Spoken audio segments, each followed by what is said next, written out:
Hi guys, I'm going to talk to you about your required assignments for this week. So here we go. The first thing that you need to do every day for attendance purposes is to log in through Canvas. I think that you already know how to do that. Your required assignments for this week are tomorrow, Tuesday, I will post a video lesson and questions.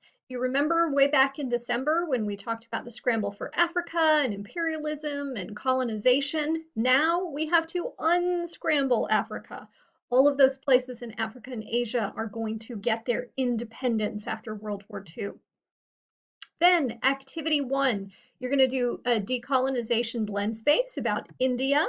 Activity two is going to be an Ed puzzle about Gandhi.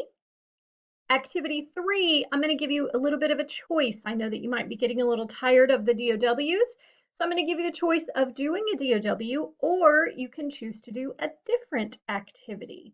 That one is up to you. We will have a Zoom meeting on Thursday during class time. I'll post the code Thursday morning in Google Classroom just like normal.